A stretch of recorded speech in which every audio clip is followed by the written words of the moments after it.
Authority for Metropolitan Nashville. I want to thank the Bridgestone Arena for hosting us again for this meeting. The room is nice and it's set up well, and we can have a good meeting. I could call your attention in the audience, in accordance with legal requirements, please note that information on the appeal of board decisions may be found at the bottom of the board agenda and on the Sports Authority website. And we'll move right straight to the minutes of the last meeting, which was July the 1st, and you've been given copies of them. I would entertain a motion to approve these minutes. Move for approval. Second. Second. Any discussion? All in favor say aye. Aye. Then the minutes are approved. We'll go right straight to our executive director's report, and he's been busy this morning hauling paper, he and Monica. As you can see, we have lots of it in front of us. We may weigh it and see if it's the most we've ever had.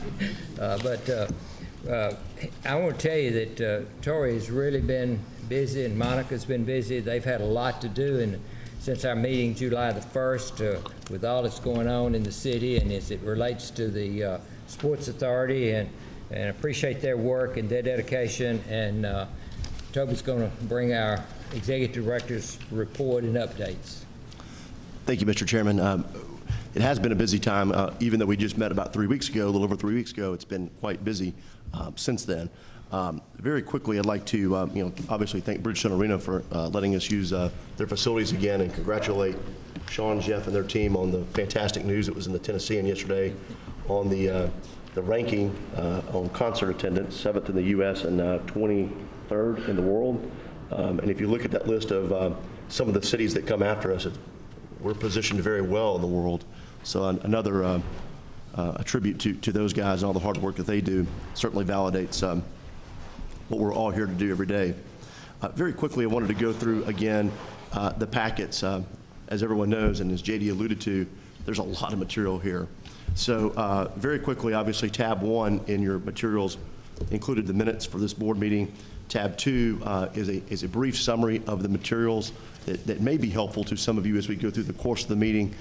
It outlines very in a short stance what each of the pieces are. Tab 3 is the report from the Titans, which was also mailed to you. Patrick Holcomb will have a PowerPoint presentation in a few moments that pertains to the construction update on this facility at Bridgestone Arena. It is not included. There's just a few slides which you guys have already been received in the past. Tabs 4, 5, and 6 are all related to the bonds, the refunding of the bonds on LP Field. So it would be my suggestion that perhaps we discuss each of those together, just as we would do with 7, 8, and 9. Each of those tabs pertain to the new debt, the $14 million that we will incur for the building of the ice rink facility. And those boards are behind me, and if you haven't seen them, it looks incredible, particularly the board in the middle, where you can see how the ice facility will fit into the greater campus down in the Global Crossings Mall. Tab 10 is the ground lease, that's the lease between Metro General Government and the Sports Authority for the actual land for the facility. Tab 11 pertains to the construction. That's an intergovernmental agreement between the Sports Authority and Metro General Services to actually build the facility. And tab 12 is the operations agreement and lease between the Sports Authority and Mid-Ice LLC, which is a new legal entity that is owned wholly by the Nashville Predators and Powers Management.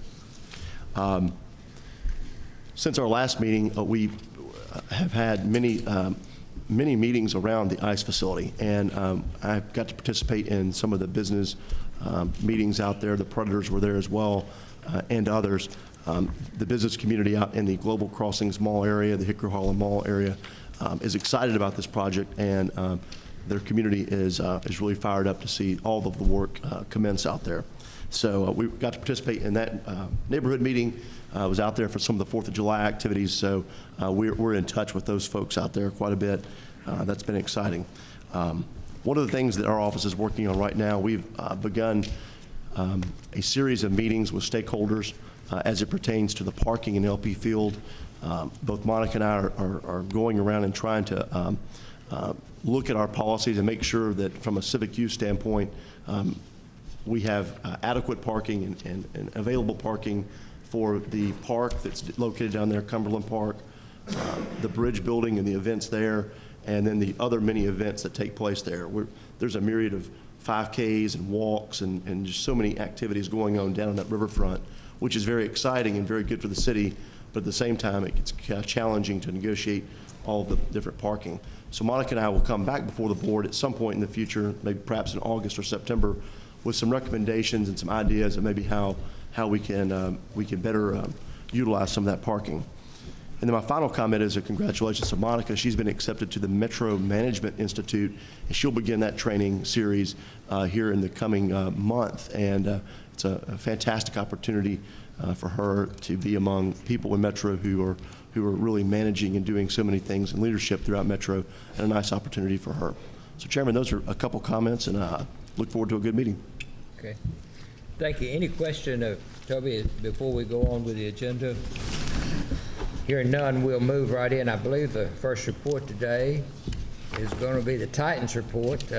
Walter, you don't usually get up this high on the agenda. I know. You know what? I'm honored to be going first. Good morning, board members. Good morning. Great. I assume that each of you did receive our periodic report. Yes. Great. Yeah, we did. All right. As always, we start with our field calendar, which shows you for a 12-month period all the events that are occurring at LP Field. Wanted to make note about two events in particular. One is next weekend's Music City Triathlon, which is taking place at LP Field. It's one where you can take a little swim across the Cumberland River, you can ride a bike, and you can also run. Sounds like a lot of fun to me. Also, we're having our second annual Titans Back to Football 5K run, which will be on August the 10th. Those are two events that you need to make note of, and hope that we can see you at the 5K run in particular. Tab 2 is our casualty loss, where it is showing just slightly more than $1,200. So I think that we and Metro are doing a pretty good job of making sure that that fund is being taken care of. We're very proud of the work and the efforts that's put into that with Metro Insurance as well as with LP. Tab 3 is our ticket user fee fund balance, which is slightly more than $2.6 million. Tab 4 is our capital fund balance, which shows a little less than $120,000, which in the next few months that fund will be replenished when Metro puts their share in there. Tab 5 is our unfiled reimbursement request, which at this particular time is slightly more than $2.4 million. And as always, once a year we vet that sometime after the season's over with, and that's when we have a talk with Margaret and Bob Lackey and Toby, trying to vet those reimbursement requests. Tab 6 is our capital expense items and pending projects that we like to show you all of the different projects that are going on at LP Field. As you would imagine, we are in one of those modes where there's a number of projects going on because our first preseason football game is 3 weeks, exactly 3 weeks from today. So we're looking forward to that, and should be an exciting time. Certainly think that we'll be a much improved football team. Do we have any questions? Do I have any questions about the report for the Titans? Okay. Thank you. Thank you, Walter. Thank you for being here, and thank you for the report. Thank you. We're going to have the Bridgestone Arena South Entrance construction update, and we have Patrick Holcomb here, who is with the Convention Center Authority. Welcome, Patrick. And Good morning. How are y'all doing this morning? I know y'all's time is valuable, and I also see these large boxes that Toby hauled in with all the packet of information you'll have to support your long agenda. So I'm going to be brief. However, stop me if you have any questions, and at the end, we'll also have a time for questions and answers. Most of what I'm about to show you, y'all seen last time in your meeting. There's going to be one slide at the end that I can get to Toby, who can send it out to you guys so that you can see that extra slide at the end. Currently on schedule for permit is in hand to start construction. That construction should start probably next week, later this month. And the two areas that you guys are going to be able to see construction beginning when you're either in the facility or driving around is going to be in the first stage station that's inside on the concourse. That's in the footprint of one of these expansion areas. And then also you're going to see on the outer plaza, you're going to see, I don't know if that shows up, you'll see the demo work starting to begin on the plaza here, and then also some of the demo work that happens along 5th Avenue by the new restaurant that's going to go in there. One thing to note is going to be, if you look at your south entrance and you think about a safety and an egress standpoint, Bell Clark, the construction manager, Predators, Convention Center Authority, and Metro Codes have worked very closely in coming up with an egress plan, so that during construction we always maintain the minimum width that's going to be required to get people in and out of this building. Also, that egress plan takes into account what events you guys have in this facility, and also how do we least impact those events. So that work has been closely coordinated as well with the staffing here at Bridgestone. Another key feature that when you drive around the building you probably see is on 5th Avenue, Public Works is reworking the 5th Avenue stretch from the Memoriam all the way down to Broadway. We've also coordinated this work with those guys. The good thing for us and them, we have very minimal work along 5th Avenue, so that's not a very difficult thing to coordinate. However, that has occurred. One thing I'm going to get to on these slides so you can see, in the area I'm talking about where our work is in this corner here where this restaurant's going to go, which is just south of that Patron entrance. If you remember where the Patron doors are, we're actually coming down where the louvers are. So all we're doing is literally pulling louvers out, putting in storefronts, so now you can see glass into the restaurant. When you walk down 5th Avenue, you'll be able to see through the glass on 5th. You'll see through the glass we're going to add on the concourse, and now you're very much tied to what's going on inside the Bridgestone Arena. Currently, when you walk by on that area, you're kind of clueless to what's going on inside, so this will provide some connectivity there.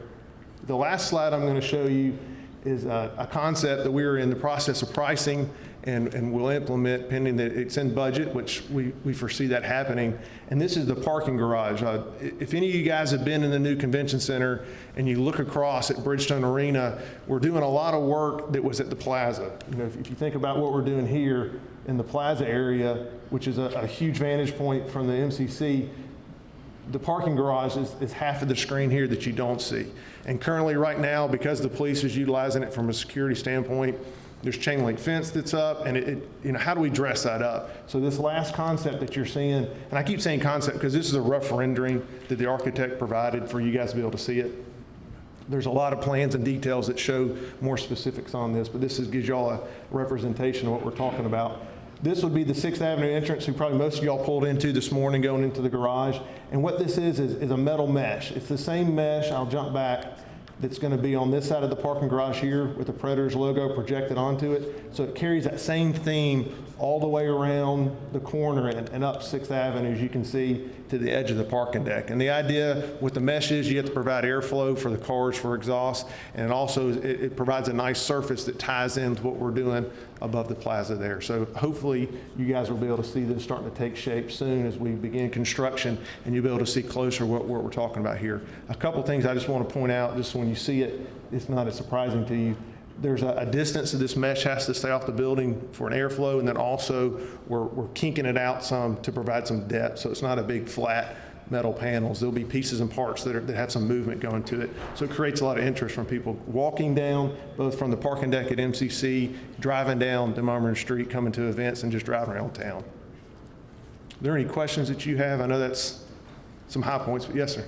Will that mesh have the capability to have some images on it, just like on the other side. It's the exact same mesh. However, the image here is done with a gobo projector. Okay. I personally don't know what a gobo projector is, but I've been told it's similar to, I think of the Batman movie, when Gotham's in trouble, they shine the Batman logo up into the clouds. We can do that here. We have that capability to call Batman into Nashville. But it's basically has some type of plates and or digital that can project an image onto it. That said, there will be lights that are either top or bottom that are LED, they're multicolored LEDs, and so with that we can change the look of this facade as well at night. Yes, ma'am. I have a question. Patrick, what's the time schedule? It would start hopefully next week, if not the following week, and then wrap up before the end of the year. Right now, we're about mid-December of 2013. Well, Patrick, is that fall of 13? It is. We looked up the winter equinox and the solstice, and it is prior to the start of winter. So per Sean, it is still fall of 2013. It may be within minutes of fall 2013, but we'll hit our fall 2013 date. Thank you. Any other questions? Thank you. Thank you, Patrick, for that report. And we're looking forward to seeing the finished product. Yes. Our next item is to move to the Bridgestone Arena update, and Sean will be giving that report. You were given, or not attached to your agenda, but laid at your place, a report. If you'll look for that, it might be helpful to you. Sean, we congratulate you again on the ratings that, and we all continue to get many positive reports about the events here and how well things work out when people come, and y'all do a great job, the whole team. Yeah, things are going well right now, so knock on wood a little bit. Don't laugh when I say this, but I'm going to be brief as well, because the agenda is pretty full. Plus, I know Jeff spoke to you last month when I missed. I think it's the first meeting I've missed in 3 years. Next to Coach, I think that's the longest active streak. So I apologize for missing. You have the past 2 months' financial numbers in front of you. I'm sad that I missed that meeting because normally I'd say it was a great month. You've all heard it 1,000 times, best month we ever had. But the fact is, it was the best month we ever had in May, the best month we ever had in April before it. We just closed up June, the last operating month of the fiscal year, and it was the best month we ever had for a June, which is a constant theme, and a theme that we hope to continue into fiscal 14 as well. And what we have booked right now, it looks like we're going to. So we're in pretty nice shape. When you look at the financial numbers, and again, I know you've already reviewed them, so I'll answer questions you have instead of going through it again. It was a month ago that I sent them. But we're pacing ahead of the bottom line year over year by dramatic fashion, over 75%. It was a record year for us, as far as attendance, revenue goes, on every measurement, it's just a great year. The better news is fiscal 14 is shaping up to even be better than fiscal 13, which beat fiscal 12, which beat fiscal 11. And fiscal 11 was the best year the arena ever had until 12 happened, then 13 happened. But at this point right now, we have more shows on sale that are sold out than we've ever had in the building's history. We have more shows on sale at this point than we've ever had before as well. The important part about it, and you stole my thunder a little bit, but we're in a great spot. We're just ranked 7th in the U.S. for the first half of the year. And what's incredible about that is we always like to look at, okay, who's around us? What shows are we missing, if you will? When you look at the top 100 tours that are out there, then you break that down to the top 100 tours that are playing in arenas around the country. And there are basically 3 shows that we don't have locked in right now of that world, and they're probably just not playing in the United States at that time. That's why we don't have it. But that's what's impressive to us. The other is when you overlay that onto a comparable buildings. Again, the comparables for us used to be Oklahoma City, Kansas City, Charlotte, Raleigh. Well, now our comparable cities are New York, Chicago, LA, and Miami. Yeah, and it's exciting. And we paced ahead of Madison Square Garden when I got here, and I think I said we'd be one of the busiest buildings in America. People laughed and said, well, they answer the phone, welcome to the world's most famous arena. They might still be the most famous arena, but they're not as busy as us, and that's pretty exciting for us. You saw everything Patrick went through. We couldn't be more excited about what we have going on with the new personality of the building. You're about to hear more about the ice rink, which will fundamentally change where we go on the Predator side, and more importantly, what Hickory Hollow becomes, for the future. I don't know if Jeff talked about our free agency when he spoke last month, or our draft, but when you look at what happened from the moment we traded Marty Erat to the Washington Capitals last year and got a pretty exciting player back in Forsberg, their #1 rated player in their prospect system. So we started the rebuilding of the team with Peter Forsberg. Unfortunately, we missed the playoffs. What did we get? A lottery pick. But we ended up, not just with a lottery pick, we ended up drafting the very best player in the draft. Why the 3 teams in front of us didn't draft him, I have no idea. But we're pretty fortunate to have him. The best part about having Seth Jones join us isn't just what he's going to mean to this franchise for 10, 15, 20 years, but the personality that he brings and the personality his father brings, being from this area, playing his basketball at Murray State. It really changed what prospect camp was for us. Normally prospect camp, we had the first week of July, you have about 40, 50 people coming out and seeing it. Maybe you have the Tennesseans show up, maybe a camera or 2. This year, we had to shut the lines down for prospect camp virtually every day. It was overflowing. I don't know what it holds, but if it's 2,000 people, we had 5,000 people there. If it's 500, we had 2,000 people. Whatever it was incredible. Better than that, every newspaper within 200 miles was there. Every TV camera was there. 60 Minutes 2020 wants to do a story on this American player. His father's from this area. His father's an NBA player. How did he start playing hockey? It really bodes well for what we're doing, where we're going, what we're building. The fact that we're rolling out this hockey rink in the weeks following his draft by us is incredible. I mean, it plays so well for a kid that learned to play hockey in ice rinks that the Dallas Stars built only 20 years ago. Really lays out where we could go as well. Blake Jeffrion, everyone talks about, he's the first player ever drafted from Tennessee, just retired officially, I think this week. Unfortunately, had a career-ending injury when he was playing for Montreal. Again, he was our draft pick. But again, there's a great example when you bookend Seth Jones and Blake Jeffrion and what this hockey rink is going to mean to the future. Because here's a kid that got born and raised in Nashville, learned to skate in Nashville, had to leave Nashville though to play junior hockey and competitive hockey. With what we're doing right now, it's going to change where we're going. From a free agency standpoint, we had the most active year that we ever had. We really rebuilt our roster. So between Forsberg and Jones and what we did in free agency, we're poised for a pretty nice fashion. You look at what the Titans did this year as well, and I don't know if ever before in the same year both franchises were this active, and it's going to be fun when we're both in the playoffs next year. And that's what we're looking forward to. So if you have any questions all about financials, where we're going, love to answer them, because we're in a really nice spot right now. And that was brief for me, by the way. So, Questions? thank you. Thank you, Sean, very much. It's nice to have a good, positive report from any time, and that was certainly one this morning. We'll move to the new hockey facility, and we've got several names on our agenda, but I believe that Rich is going to kick that off. Rich has become sort of a regular with us, you all know. I'm not sure if that's good or bad. You can vote on it later and make a decision yourself. Well, we're glad you're here, because usually if there are questions relative to finances or something, you can help wade us through and lead us through and give us the answers, or give us good explanation for the... The good news is I have a lot of backup help today, and I'm going to need a lot of backup help to make sure we do everything that we need to do properly. But again, I appreciate you all taking the time and having this meeting today. I think this, you've already heard from other people, Toby and Sean and others, about how important I think this whole project is for the city. And so with that, I think really you have received all of the information. It's a lot of information to receive, and I apologize for that. But our bond lawyers here, Jeff Oldham and Lillian Blackshear with Bass Berry, they get paid by the word, in case you were wondering why bond documents are this long. And they've been working obviously with Margaret Darby, our counsel, to get all the bond language and documents prepared. So I'm really here to sort of answer any questions on any of the documents. Either I can handle, or obviously Margaret, Toby, or Lillian, or Jeff. So, Mr. Chairman, Toby, we just want to start going through the documents, or? Yeah, I think we'll do that. Yeah. If I could suggest, Okay. if we take them tabs 4, 5, and 6, that would be one series of bonds, and then take tabs 7, 8, and 9 as the next series.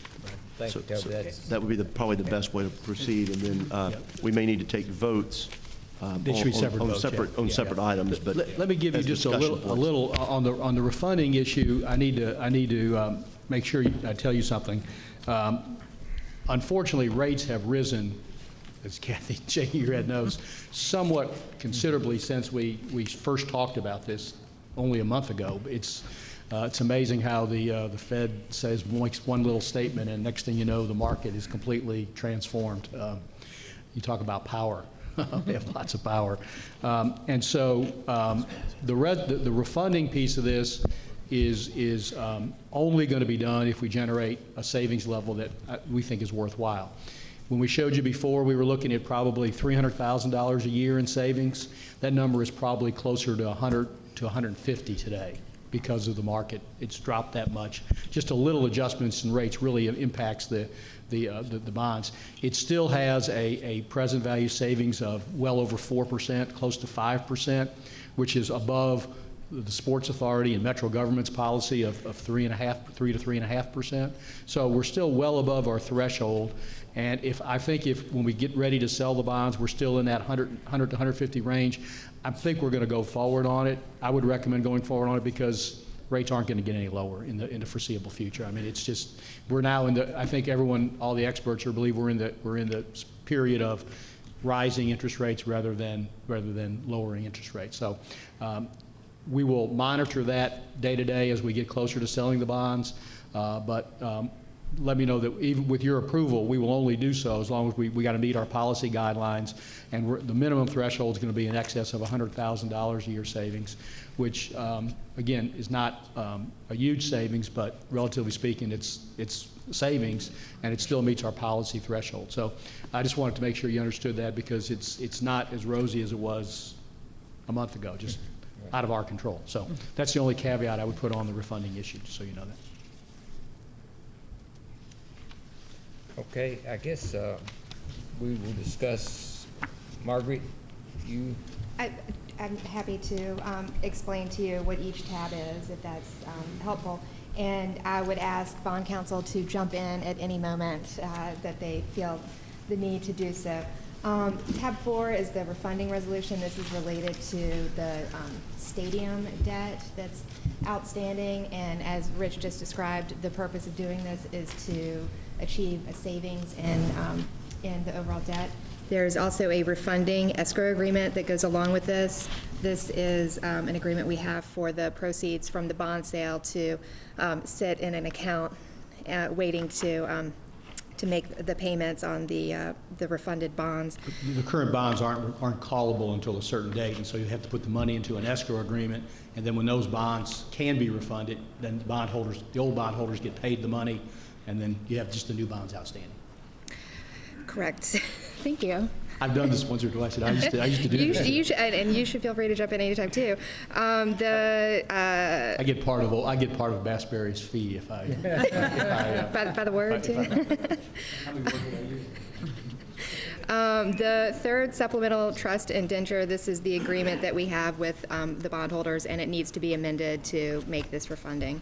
So those are just standard agreements that go along with any refunding bond issue. So we have a resolution for the board to sign approving I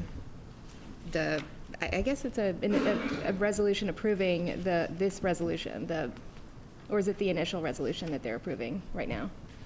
That'd be Lillian? Just the refunding resolution. Just the refunding resolution. Yeah, sorry. The initial resolution is just dealing with the new money. So, yes, sorry. So there's one resolution, it's a refunding resolution. I move for approval. Second. Motion's been made and seconded. Any discussion? I have one question. Okay. And I think I know the answer. The savings is net of refunding expenses? Yes. That would be net of all costs. We would have a minimum of somewhere in the $100,000 to $150,000 range in the current market. Other questions? All in favor of the motion, say aye. Aye. Opposed? Then that resolution is approved. We'll move forward. Margaret? Let's see. This is where my initial resolution is. This is the tab 7, 8, and 9. There is an initial resolution, a bond resolution, and the tab 8 is the amendment to the trust indenture, which is similar to the one that goes along with the refunding resolution. The initial resolution is authorizing the issuance of a certain amount of debt. The what is phrased in here, new money resolution, is the bond resolution. Yes. Speak up. Sorry, is the, I have two microphones here. Is this the one that works? Is the new money resolution is the one that is going to actually issue the bonds to pay for the new hockey facility in an amount not to exceed $15 million, even though the facility will cost about $14 million, but there's some cost associated with that. So if you have any questions about those, I'm happy to answer, but that's just essentially what these documents are. Any questions about? Yes, I just had a question about Section 5 and what we are pledging, the board's pledging, what revenues we're pledging. One moment, please. This is the same pledges on the existing. So the ticket surcharge, Yeah, it's the same debt it's the same pledge that's currently on the arena debt now, and we're just adding the lease payment as an additional payment. That's the only difference. are we pledging the lease payment? It's not actually pledged, but it'll be used for that purpose. Okay. And that's not here, but it's somewhere else, is that right? In some other document, is that in the lease payment? Is that in this document? Oh, Right. made in connection with the leasing of I see the lease payments, okay. Right, it's stated in the Section 5, it's see made it. additionally payable from, and it's also in the form of supplemental trust indenture lease Okay. payments. Are there other questions? I'm sure Ralph? it's the lease one. Well, it might be two. Just on with, follow up on Margaret's question, we're essentially adding this additional debt to what we owe on the arena. Correct. Okay, and we'll be paying that. It's under the same indenture, it's under the same pledge Right. revenue. The additional revenues that we're raising because we've imposed the seat fee to build up the capital fund, or any of those dollars earmarked for this project? It gets confusing because there's two Yeah. sort of ticket surcharges. The new one that was done, the most recent one, which is called the CIF, it's the Capital Improvement Fund. Yeah. I think that's what it stands for, is not, And is outside of this. that remains devoted to this. Oh, Devoted to that was this my one. question. Very good, thank you. Nothing to do with the bonds as it relates to that. Okay, thank you. Is there a legal reason why we're not pledging the lease payments towards the bond? Is there a legal reason for that? I'm just wondering, I guess. If you don't know, that's fine. Is there? Sorry, at the risk of telling you more than you want to know. Yeah, don't do that. The account. The reason we wanted to issue these bonds on a parity or shared lien with the, it's now the 2012B, the arena bonds, is that it gets to the non-tax revenues that backstop those bonds. By doing it on a parity basis, we get the most senior lien on those revenues. I see. So we did it that way. So then you get to the question of, well, what's pledged to those arena bonds? It's ticket surcharge revenues and then backstop by Metro. When you start adding pledges of other revenues to one series of bonds and not the other that are supposedly all on the same lien basis, it gets muddled. And so the easier thing to do is to essentially earmark it, which is what we've done here, Okay. without gumming up the trust estate. Okay. Thank you. One other item that I don't see listed here, but needs to be approved in conjunction with this resolution. Lillian, can you describe the intergovernmental agreement to amend the supplemental indenture? Okay. There was an intergovernmental agreement entered into between Metro and the Sports Authority in 2008, amended in 2010, and it basically just contemplated one series of bonds being issued under the trust indenture, which was the case until 2012 and now 2013. And so what it does, it talks about the flow of revenues, ticket surcharge revenues, you have sales tax revenues, damage payments, and operating revenues, and the flow of those monies to the payment of different bonds, which is fine, except now there are additional bond series that are going to be done under the trust indenture. So basically what we're doing is amending that agreement just to acknowledge that there are more than one bond series issued under that trust indenture. So that's all that does. Okay, we've got, first, I believe, in order to approve the resolutions under 7, 8, and 9, if we would entertain a motion for those. So moved. Second. Any further discussion? I know we've already discussed, but any other discussion? Not all in favor, say aye. Aye. Opposed? Then approved, and then the next item was the intergovernmental. There's the intergovernmental agreement to approve the amendment. I'm sorry, there is a resolution to authorize the execution of an intergovernmental agreement amending the indenture. Yeah, and that's under tab 10 that you have there. It is not under the tab. It should be under tab 9. 9.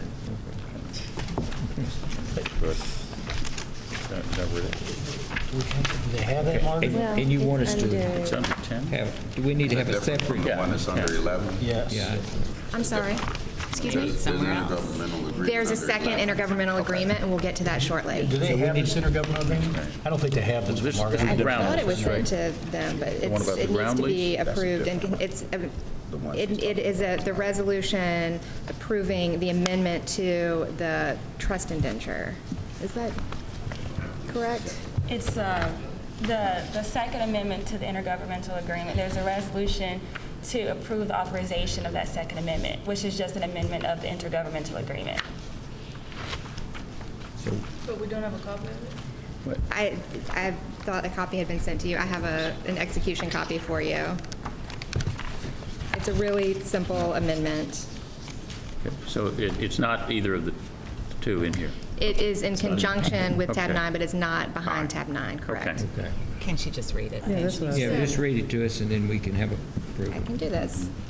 A resolution authorizing the execution and delivery of the Second Amendment to the amended and restated intergovernmental project agreement with the Metropolitan Government of Nashville and Davidson County related to the Nashville Arena.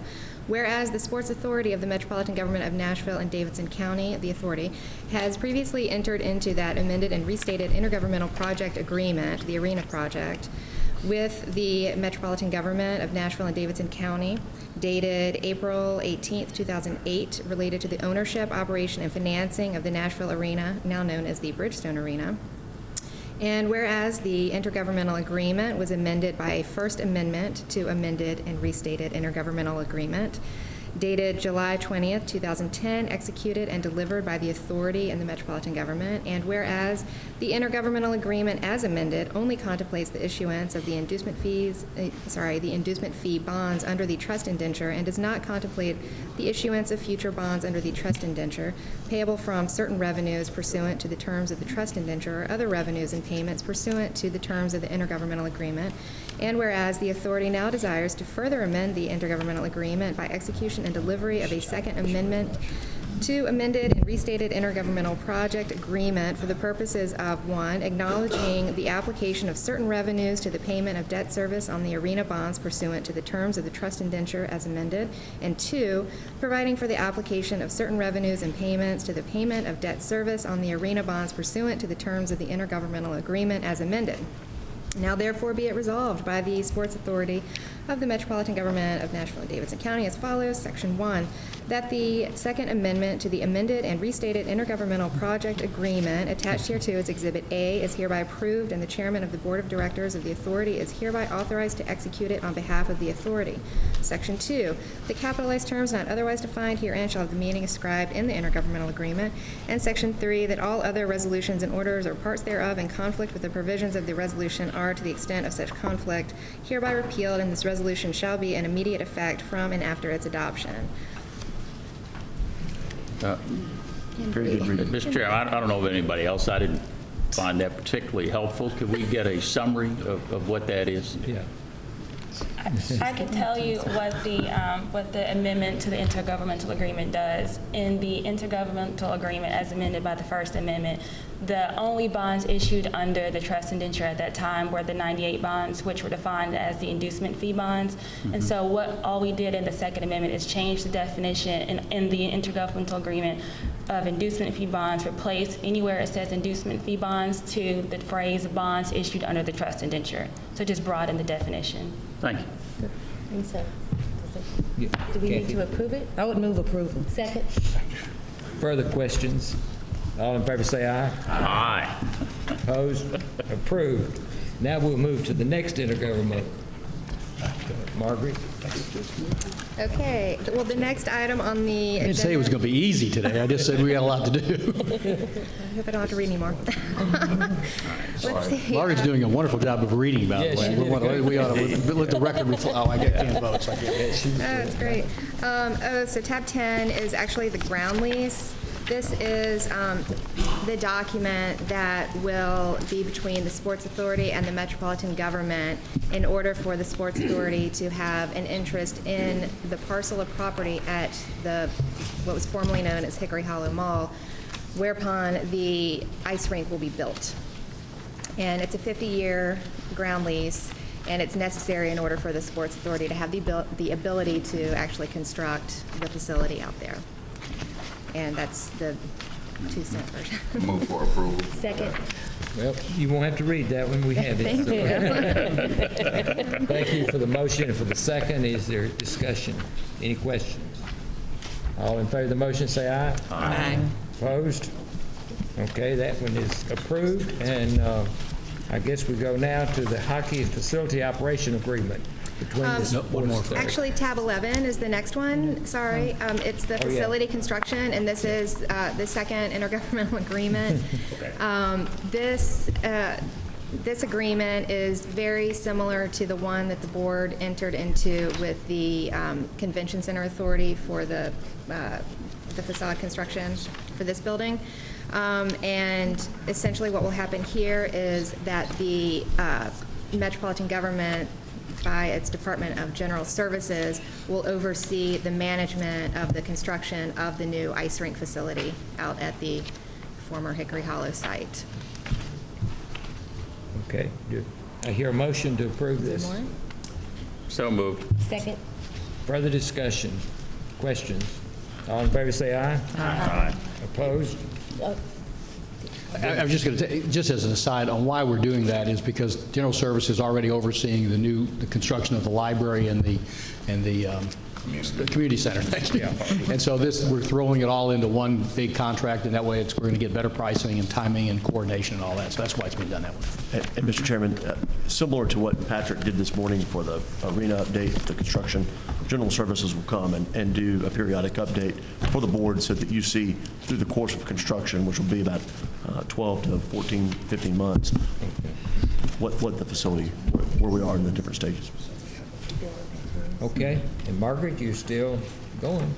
I would like to point out two things really quickly. The facility construction intergovernmental agreement and the ground lease agreements will both need to go before the Metropolitan Council, and it is expected that we'll file next Friday in order for these items to be on the August 6th agenda. Right. Along with the swap of property at the site, which also has to be approved by the council at the August 6th meeting. So I was going to say that at the end of the meeting discussion, but if you approve everything today, the council approves everything on August 6th, we then are in a position to sell bonds and go forward and move on to construction.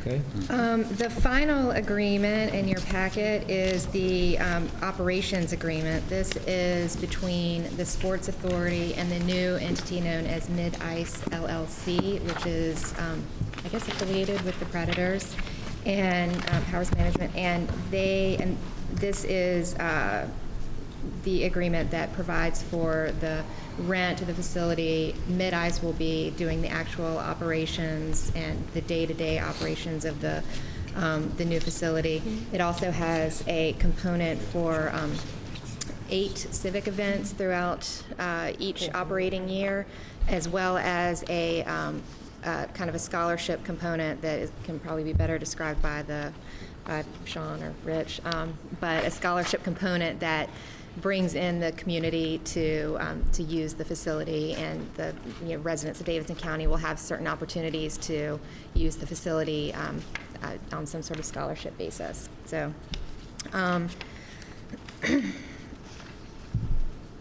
you can see in your material summary some of the highlights for this agreement, and we're happy to answer any questions about those as you may need. This agreement will not need to be approved by council.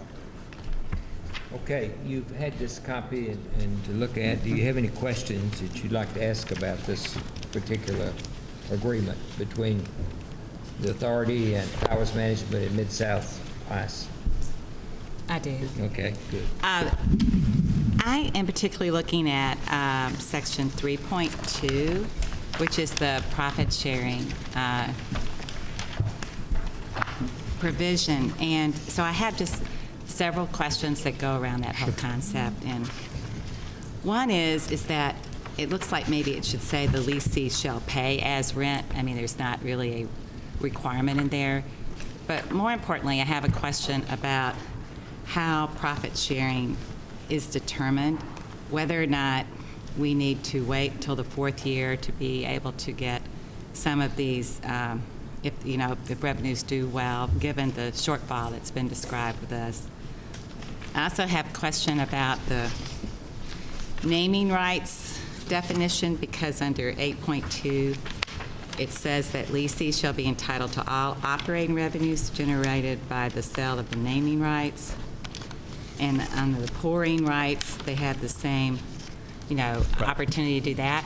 So I don't know if that's then figured in as part of the... Yeah, it flows into the revenues. So it's subject to 3.2 is what the understanding is. All that flows into the revenues, as I understand it. And I mean, simply put, if it's a long-term naming rights, it would sort of be allocated every year, and the value of that would be put into it on an annual basis to come up with the annual operating revenues and expenditures. Could you address why we would wait, until the fourth year to take benefit of that provision? Yeah, I think that the thought process in it was, and there's this is any deal. There's no perfect deal. I know. Yeah, and I think the thought process from our perspective, and I don't know if Jeff or Sean want to comment as well, but our thought was that they're taking on all the downside, and that we would give them an opportunity to sort of ramp up the facility for a period of time before any of it would be shared, so that they would have an opportunity perhaps in the second and third year to recoup some of the losses they might have from the first year, if in fact the facility, you got to think that most of these facilities, I would think, I don't know what its performance shows, but it's a ramp-up period before you start getting tournaments and all that kind of stuff that's going to generate revenue. It's going to take a little bit of time to get all that done. And so this gives them a chance to ramp up over a period of time, perhaps recoup some of the losses from during the early ramp-up years, and then once the, sort of year 4 is kind of, if you look at, a lot of projects, you sort of look at stabilization year being sort of the 4th or 5th year, somewhere in that range, depending on what the project is. So that sort of looking at that would be a stabilization year, and from that point on, we would sort of share into the profit. Sort of the same concept on why the rent started a little lower and then ramped up. Rather than doing $400,000 every year, I was willing to let them have a little bit less on the front end and then a little bit more on the back end. So that's just sort of the whatever that, I can't say the word right now. You know what I'm saying? Yes. Thought process behind the whole concept. I was wondering, just practically speaking, how the Sports Authority looks at this, every year. And so yesterday evening we saw the Exhibit C, and the and so I haven't really had a chance to look to see what those categories are. Right. But I see that we agree when we're looking at the definitions here that operating expenses, this is on page 4, shall mean the value of the line items. So these line items are pretty important for determining, operating income, which was obviously the net over after operating revenue after you subtract expenses. So I just wondered if you could just tell me how these categories, what went into doing these categories, because this is a 25-year lease. This is something that is going to be important for us in determining whether we get any of this profit sharing down the road. Like Jeff, as I view it, that the Sports Authority, as the owner of the building, as the lessor, will submit an annual sort of operating budget. Here's what we think the budget's going to be for next year, so that we'll have sort of a base document to start the year from, so we know sort of what the expenses appear to be, and we will have a sense of, we'll be able to see if we think anything is completely out of line, be able to ask questions just like you would on the budget of this building or this stadium or the other facilities. And then, but then the details of how that works out, Jeff, you want to? Yes, morning, Margaret. Good morning. Council. That pro forma, I think it's Exhibit C, is, our business group putting together a model that allows us to budget and forecast and operate that facility. With respect to the specific line items, they are lifted from an operation that I'm familiar with in Dallas, Texas. Those have been operating for 15 years, and those are the exact line items. And with respect to the ramp up and the performance of that pro forma, it is our intent and obligation to provide you an operating budget at the beginning of the year and provide you performance measurements throughout the course of the year, similar to what we do at Bridgestone Arena. And with respect to, the staggering of the escalation of the rent and the ramp-up period for the revenue share, we have rough pro formas. I'm not ready to share them yet. We're vetting them, I think, in 2 weeks. Consultants coming in, the people that do it in Dallas. But I will tell you, that facility will lose money, even with the reduced rent in the first 5 years, I believe. That facility will lose money in the first year, second year, hope to break even in the third year, and hopefully get into a revenue share situation 5, 6, 7. The reason for that is because, right now we don't have a penny in revenue. We got expenses, but we don't have a penny in revenue coming in against that operation. And Rich went to the biggest one. Tournaments are 36-month lead times. And we are not yet engaged in soliciting and forming those. We will.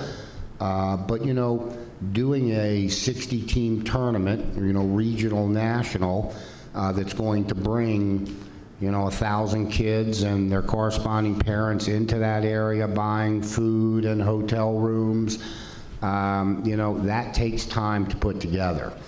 Then finally, and I don't want to ramble, demand exceeds supply. But, at our core, we want Centennial to thrive, we want A-Game to thrive, and we want our facility to thrive. And so, we're not going to go cannibalize the others, we're going to grow it organically. And this takes time.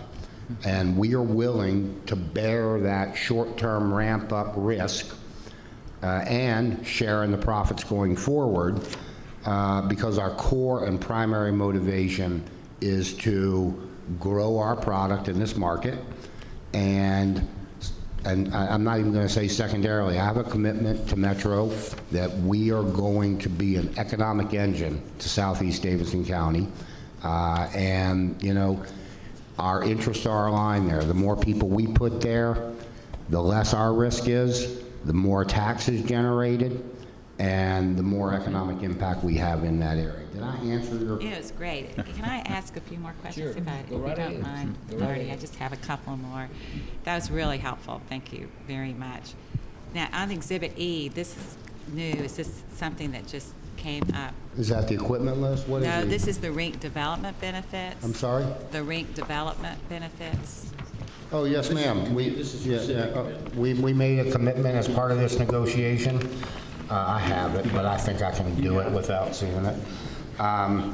Maybe not, but we made a commitment as part of this negotiation to, and this goes almost to my economic impact statement, we also have a wellness and lifestyle commitment to Metro, where we are going to provide scholarships, and they're detailed by bullet item there. I can elaborate on any one if you have specific questions about it. But, we want, that region and to participate in our facility. That takes the form of scholarships for skaters, both figure and hockey. That takes the form of job internship programs. And at the end of the day, We plugged a number of $50,000 that is measurable, and we have to report against that. And we actually think it will be significantly more than that, but we were comfortable with the $50,000 commitment, where we are going to provide jobs, job training, figure skating scholarships, hockey scholarships, and then most recently, as I understand it, the council, there was an addition in the same type of family, if you will, where we also provide the facility for 8 civic events a year, be those graduations, be those meetings, that y'all, as I understand, will ask and execute. So we have a combination of a civic commitment relative to wellness and lifestyle, relative to jobs, and relative to events. And those expenses will be incorporated into Exhibit C, obviously, as an operating expense, right? As part of these. Are you asking me when we train somebody to check in or be the greeter or be a security, whether we're going to say that cost us X to train that person? No, that is not our intent. No, I was just looking really more, I'm still thinking about 3.2 and what is a profit sharing, and I assume that this commitment, which is fantastic, ends up being an operating expense for purposes of that. Or is it extra rent? It is not our intent to put $50,000 as an expense in community investment. No, Okay. that's our obligation. Well, that's very impressive. I think 5.4, they explained that, Margaret. But I do want a point of clarification, given we're on the record here, No, I where we understand. do a civic event, which is different than that scholarship page, where we do a civic event, we donate the facility, but to the extent we have, and if you know, the Zamboni drivers there will scrape the ice for free as well, but to the extent we have to bring in additional staff, the actual direct hard cost related to that free event will go in operating expenses. Do you understand that clarification, Margaret? Yes, this is just something that came in last night, 5.4, so I'm glad that. 5 point what? 4, it wasn't in our initial agreement, so it's, It stemmed from some But I questions think that were Toby brought up pointed at the it out, council so- meeting. Actually, Councilman Yeah. Tiger, give him credit for it, said this is a public event. Shouldn't there be some commitment to make it available to groups, civic groups, non-charge for events? So we did a little negotiating, Margaret drafted it, Yeah, we no, agreed that's on that. great. Yeah, I think it's a great okay, agreement. I'm So sorry. in summary, Margaret, now that I understand that distinction, and I recognize we did get that to y'all Right. late. No, but it was pointed out in the email yesterday evening. I just felt. Basically, the scholarship programs will not hit the P&L. The events, to the extent there Okay. are hard expenses related to the events, will, because you're focused on that revenue share. So I just had one other question, sorry, and this has to do with the early termination provision. Yes, So ma'am. I just want to just hear your thoughts about the, I forget, let's see where that is, hold on. 2.3. 2.3. 2.3. Page 5. Thank you.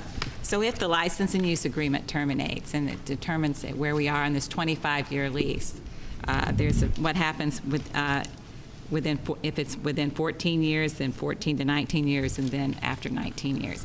Can you just, maybe I should direct this first to Rich, it might be better to Great. do that. If you would, you don't need to go anywhere. Hey, hey. I just think I'll first ask Ken, that's probably more appropriate. If you could just give us your thoughts about, if the team leaves, essentially, and where we are as far as the Kind Sports of Authority. big picture, is the way I revenue. understand it, to be corrected by lawyers, is that if the Predators leave town or leave for any reason, the lease obligation remains an obligation of whatever the entity is, which is really backed up by the Predators and the other. So the obligation to pay the $8 million in rent over the lease term remains if the Predators walk away for some reason. If the city terminates the agreement for some reason, for who knows what reason. Absent cause. Yeah, absent cause, then I mean, if they violate the terms of the agreement, we terminate it, then they still are owed the money, they still owe the money. But if for some reason we decide we don't want hockey in Nashville anymore, and we throw them out of the building and all that, then we terminated it, and the obligation to pay the rent would go away. That's kind of how I have viewed it from a layman's term. Just as terminated. It should say that. If you give me a minute. I'm not sure what it says, but that's what we thought. I remembered that was what we were, that one of the things you mentioned to us 3 weeks ago, but I'm not sure that's what it says. Not sure that's what it So if says. you all just look at that and Okay. clear that up, that would be We great. will look at that to make sure, and if it needs to be a clarification, we can bring that back Okay. and get the amendment to the agreement next meeting. If we The think it- intent was to tie it to the Keystone Arena L&U. Yes. Relative to the termination, the thought was if we weren't here, you didn't want us there. That's where it started, and then as Rich explained. Yes. You know, if we do something, we owe you the $8 million. If we're thrown out, then we don't. I understand. I understand. JD, There's a couple more questions out here. Sure. I have a question on Article 6, and I think maybe it's more of a comment. Under the category of lessons learned, I'm just hoping that enough time was spent on the specificity of responsibility for repair and maintenance and improvements, since Yeah. time and time again, It always- this becomes an item of interpretation. So I'm hoping that enough time was spent on this so that there's an adequate degree of specificity. And then more specifically, is there language in here that would properly address any role that technology may play in the facility and who is responsible? Is that adequately covered? To your first question, or first statement, I agree with you. I think we understand what we mean by the repair and maintenance.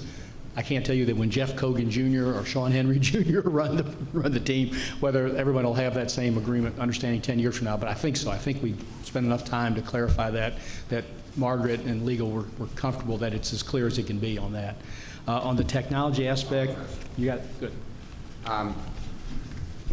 I'm going to assume when you mean technology, you're not talking about the back-of-house stuff that we use to capture data and sell ice time. I'm going to assume you're talking about the efficiencies of checking people in, the security technology, the technology related to bringing the temperature down at the appropriate time, bringing it back up at the appropriate time. Is that what you're referencing? Well, what I was really thinking is that, in particular, information technology changes and the way in which we use technology changes. And I just want to make sure that the definitions here are either broad enough or specific enough to anticipate the improvements and the changes that are going to happen with that broad term over time, so that we have amicable discussions when repairs and maintenance and improvements need to be made. Okay. I'll go back and look at the language, and we'll make sure that is addressed with Metro. I'll tell you from an operation perspective, regardless of what the document says. We've had a series of meetings with Metro departments, specifically Parks and Rec and Library.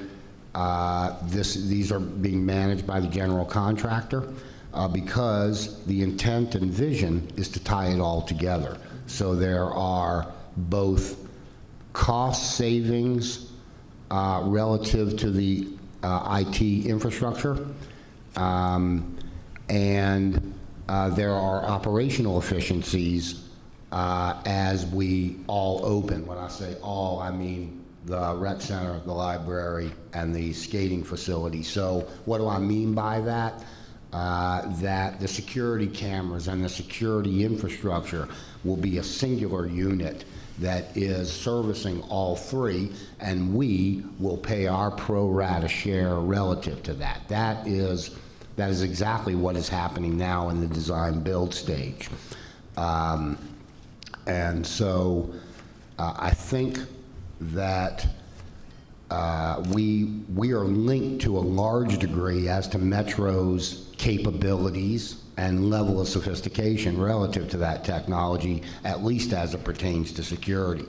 Relative to the operation of the facility itself, we have a commitment to be, and I'm not an expert in this, I'm a sales guy, not a builder, but LEED Silver, I think, is the term that we are obligated to. And as a function of that, there are certain governances relative to humidity controls and use of water, all of which is being handled technologically, if you will. So I think the fact that the commitment of LEED Silver exists is driving us to invest in technology. Now, did I answer your question? Yes, I guess what I'm thinking about is things will change over the next 25 years, and I just want to make sure that the language anticipates what we don't know now about what those changes will be. And I think most of those fall on the operational side, and they're going to be their responsibility as they change systems. They're going to be doing that. That's going to be their responsibility. Again, Metro's responsibility is going to be for roof failures and things of that nature, big structural kind of issues. But the rest of it is really going to be, as I understand it, it's going to be up to the lessor or lessee, whichever they are. But it's a good question to go back and double check, make sure we're covered on all that. I have 4, but they're very short. Yes, no, no, yes. The first one is the agreement. The lessee is identified as Mid-Ice LLC at the beginning of the document. Yes, sir. But then over on page 5, there's a reference to Nashville Hockey Club Limited. You're right. But because that's the existing, that's the entity that has the license and use agreement for this building. Okay. So it's the same ownership, different legal entity. The reason you see Nashville Predators in there is because, as I referenced earlier, the ice rink lease relative to termination rights toggles back to the Bridgestone L&U. So this is a reference that, as long as that's in place, we have all these obligations. Okay. And now I'd be repeating myself, but it goes to the early termination question that Margaret asked. That's why. Sure. And there's no need to have a specific early termination related to that facility that is with Mid-Ice LLC, because this... I think so, because the only termination rights is if, for some reason, they terminate the agreement here for this building for the hockey team. So that then triggers the termination at the new facility. So I think it flows right. Lawyers, they're shaking their head. Yeah, they agree with that. Okay. My second question is at 5.4, just commercially reasonable. Commercially reasonable. I don't really know what that means. That's vague to me. Yeah. Okay. I'm not a lawyer. I answered it for him. Yeah, it's a legal term that has legal meaning in the common law. I know that. Okay. Yeah. And so I guess our legal group is comfortable with that? Okay. And then the next one is 7.2 and 7.3. And 6 may answer this, but I didn't see it as clearly. In 7.2, it says to me that changes could be made by the lessor as long as there's approval from the lessee to make those changes. In 7.3, it says the lessee can make changes without approval, or at least I don't see a reference to approval. And that seems a little bit inconsistent with how we do things for this facility. I think 7.2 requires approval by the lessee. It requires prior notice to the lessee. Prior notice, I'm sorry, that's what I meant to say, Okay. prior notice. But it doesn't seem to require prior notice here. And I know that there are things that we need in 7.3. I know there are things that would need to be done that would not require notice, but I don't see that there are some parameters around that seems like there would be some things that would require notice. I'd just like for you guys to revisit that is all I'm saying. Okay. Are you talking about 7.3 doesn't require prior notice if the lessee makes the alterations? Yes. Okay. Yes. Seems like one side has to give prior notice and the other side doesn't. if I can be succinct with it. A lessor is Metro, is the Sports Authority. Sports Authority. So we just have to give notice to the lessee that we're doing something, right? Yes. In section 7.3, if the lessee, which is the creditor entity, Mid-ice, yes. right, they can make alterations as long as it doesn't affect.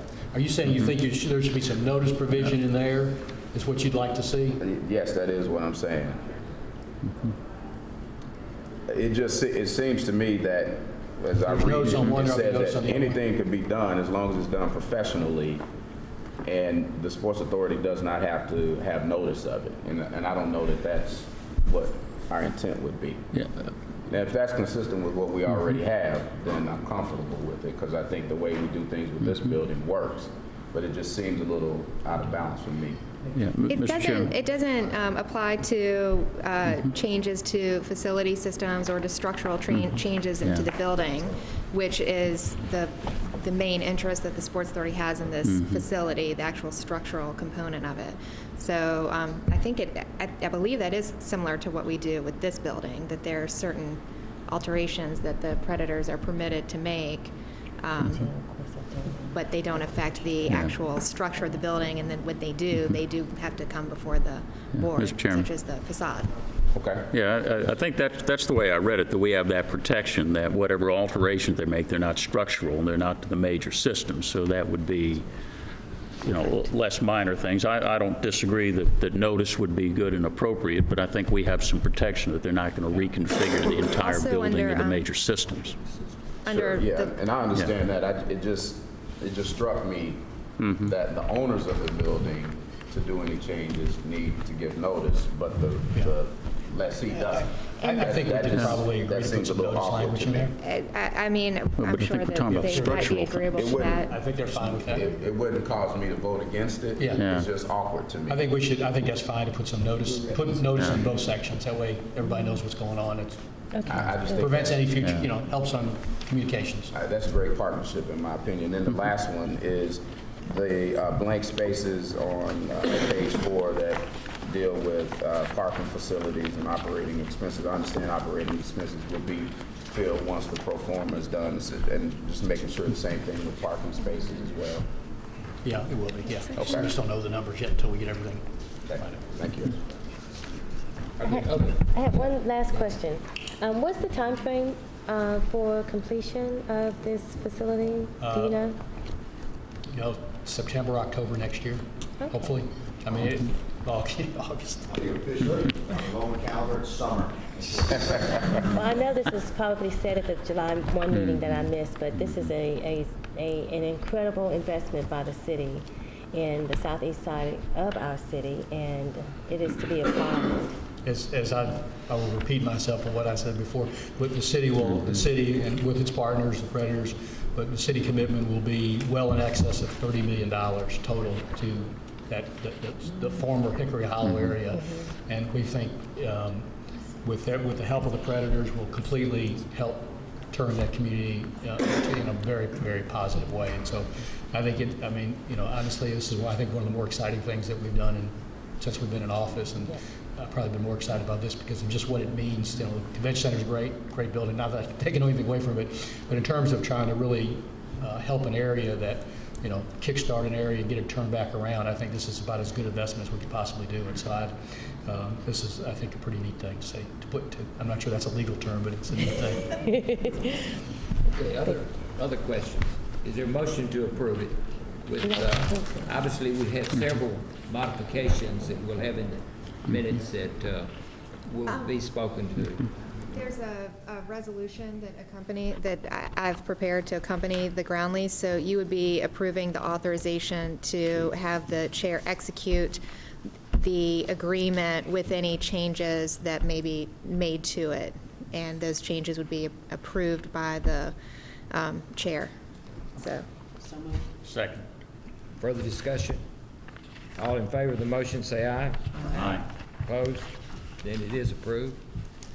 I want to thank Rich, I want to thank Jeff, and I want to thank Margaret and all the people and have been working very diligently to get where we are. We have a lot of stuff we've approved this morning it's important to keep it on schedule, right, Rich? It is, and let me just say that the work is not done yet. We still got to sell some bonds and do some things which we are starting on. We have calls with the rating agencies next week to start the bond process, and so, you know, we're, get your hand ready because you'll be signing a bunch of documents here in a month or so. Thank you very much. Appreciate all your support. Thank you. Want to thank our staff and want to thank the board members for being here. We have excellent attendance on this morning meeting, and we're glad to have you and glad to see you, and hope you have a great day. I'll entertain a motion to adjourn. So moved. All in favor, say aye. Aye.